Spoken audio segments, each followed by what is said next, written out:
Bom, turma, esse aqui é um vídeo que eu quis gravar porque eu percebi que vocês tiveram algumas dificuldades, né? Então vamos lá, vamos falar um pouquinho dos determinantes da filtração glomerular, né? Então o que que determina a filtração glomerular?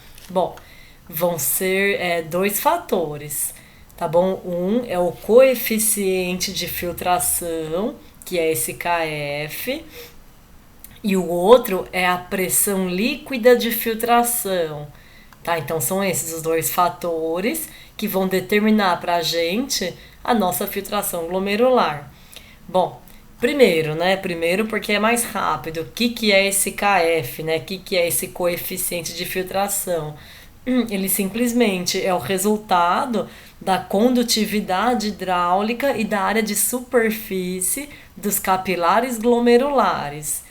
Tá bom? Então, como assim, né? Bom, como assim que se você, por exemplo, diminuir, né, o seu número de capilares funcionantes, você reduz esse KF e, consequentemente, você reduz a filtração glomerular, tá bom? Ou se você aumentar a espessura da membrana capilar, né, o que vai fazer com que você reduza a condutividade hidráulica, ou seja, o quanto que a água consegue ser conduzida, né? Então, se você aumenta a espessura da membrana basal, você também vai estar diminuindo o KF e, consequentemente, vai estar diminuindo a filtração glomerular.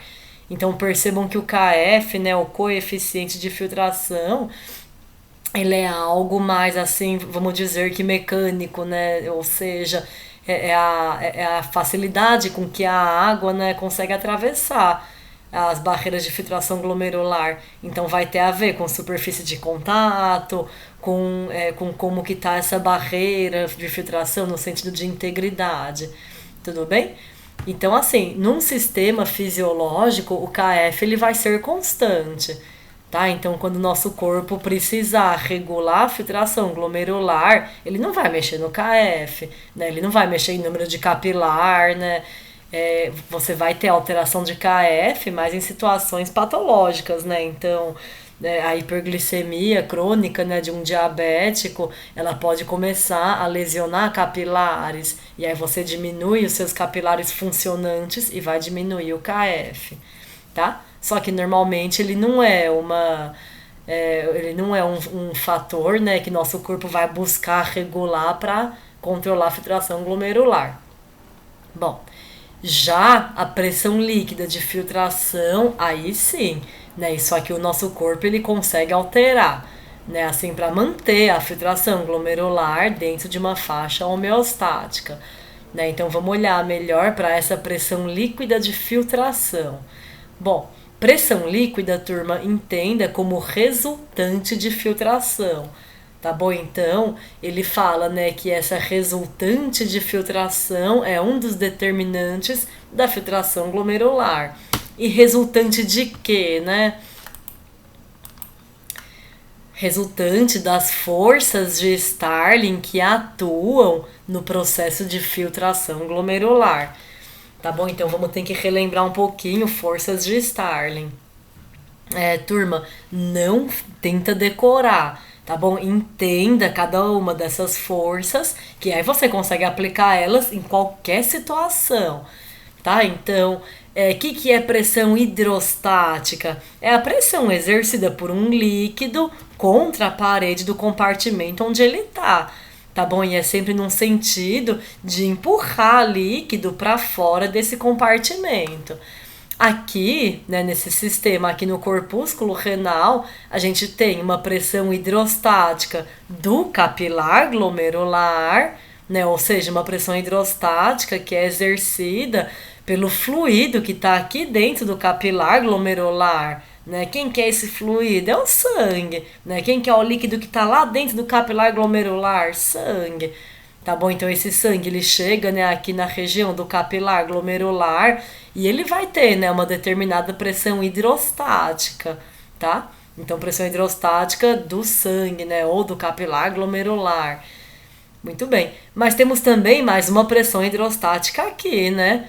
Dentro do néfron eu não tenho líquido, né? Eu não tenho o fluido que foi filtrado. Então, se eu tenho líquido aqui dentro de um compartimento, eu também vou ter uma pressão hidrostática exercida por esse líquido, né? E aí sempre, mas em qual sentido? Pressão hidrostática é sempre no sentido de empurrar para fora do compartimento onde ela tá, né? Então, se a pressão hidrostática é aqui do meu fluido dentro do néfron, o sentido dela vai ser, ó, para tirar de dentro do néfron, ou seja, é um sentido que tá vendo que é contra o sentido que normalmente ocorre a filtração glomerular. Tá bom? Por isso então que a gente fala que a pressão hidrostática do fluido dentro do néfron, ela tem um sentido contrário ao sentido que ocorre a filtração glomerular, tá? Muito bem. E temos aqui mais uma força de Starling, né, que vale a pena comentar, né, que é a pressão coloidosmótica, né, ou oncótica, né, ou osmótica, enfim, do capilar glomerular.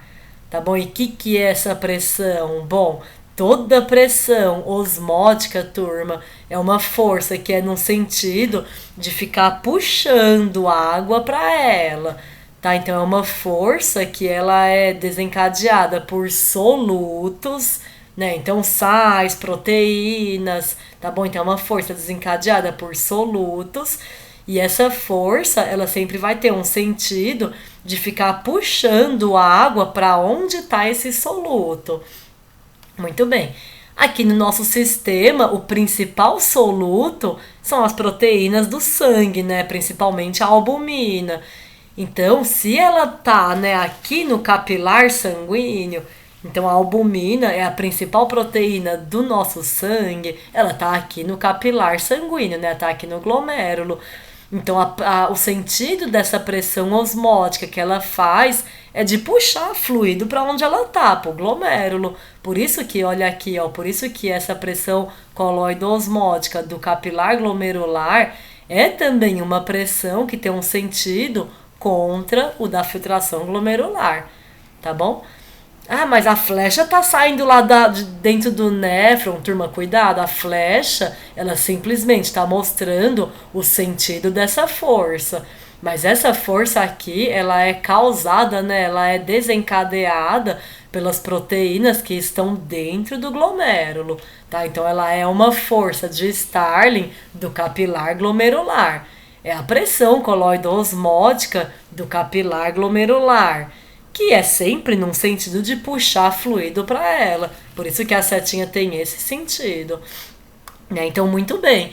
Então, eu tenho lá, né, uma força que é a maior de todas, que é a pressão hidrostática do capilar, uma força que fica empurrando fluido para ser filtrado. Temos lá uma outra força, que é uma força que fica puxando o fluido de ser filtrado, né? Ou seja, é contra a filtração. E temos também nessa outra força, que é a pressão aqui hidrostática do líquido dentro do néfron, que é uma força que fica empurrando o fluido para sair do néfron, né? Ou seja, sentido capilar sanguíneo, sentido glomérulo. Então tá vendo que também é uma força contra a direção com que ocorre a filtração glomerular? Então tá, nossa, mas então é força que vai, é força que vem. Quem que vai vencer? Não sei, tem que fazer as contas e ver quem que vence esse cabo de guerra. Então, se você pega, né, aqui a pressão hidrostática do capilar é de 55, aí subtrai pelas duas pressões, né, que são contra essa força, né, que são contra a filtração glomerular e que são contra a pressão hidrostática do capilar. E aí o que a gente tem, então, é uma resultante de 10 milímetros de mercúrio. Né? Então a gente tem uma força resultante, né? Então esse cabo de guerra, ele vai ter um vencedor, que é em qual sentido? No sentido de ocorrer a filtração glomerular, tá bom? Por quê? Porque a pressão hidrostática do capilar, ela venceu as demais, né? Então ela vai conseguir fazer com que ocorra a filtração glomerular, tá? Mas e se eu estiver com sangue hiperosmótico e aumentar a minha pressão coloidosmótica do capilar? Tudo bem, né? O que você vai fazer? Quando você fizer essa soma, né, desses novos vetores, vocês vão ver que a intensidade de filtração vai diminuir. Né? Então, se por exemplo a gente aumenta aqui para 35 a força, né, coloidosmótica do capilar, você aumenta, né, essa força contra a filtração. Aí a sua resultante de filtração vai ser de somente 5 milímetros de mercúrio, tá? Então aí, tá, então é possível alterar a filtração glomerular? É possível sim. Como? Se você mexer nas forças de Starling, tudo bem? E aí temos aqui nessas figuras onde justamente através, né, de vasoconstrição ou vasodilatação das arteríolas aferente ou eferente, você altera as forças de Starling que atuam aqui dentro do glomérulo. Né? Ai, não tá mexendo na que tá lá no néfron? Não, tá bom, turma? Então esse exemplo aqui, ele tá só mexendo com as forças de Starling do capilar glomerular. Tá bom? Assim, nesse exemplo, ele não tem assim um tipo de situação onde você altera a força de Starling atuante aqui no néfron, né? Que é aquela pressão hidrostática do fluido. Bom, então vamos ver aqui esse exemplo, né? Então, por exemplo, se você fizer uma vasoconstrição na arteríola aferente, que é a nossa porta de entrada de sangue para esse sistema, vai entrar mais ou menos sangue aqui no capilar glomerular? Vai entrar menos, né? Você está comprimindo a porta de entrada, você está comprimindo a arteríola aferente, aí vai chegar menos sangue no glomérulo. Se chega menos volume de sangue no glomérulo, qual que é a força de Starling que vai se modificar? A hidrostática do glomérulo, né? A pressão hidrostática do capilar. Se tem menos volume de sangue, ela vai diminuir, porque é esse volume de sangue que determina ela. Então, se tem menos volume de sangue, ela diminui e, consequentemente, vai ocorrer diminuição na taxa de filtração glomerular. Muito bem. Bom, e se a minha vasoconstrição for da arteríola eferente?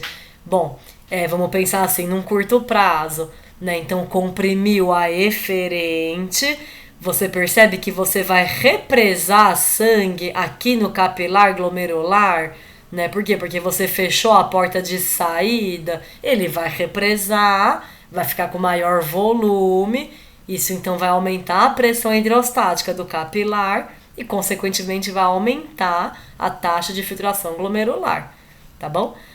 E aí, turma, muito cuidado com uma coisa.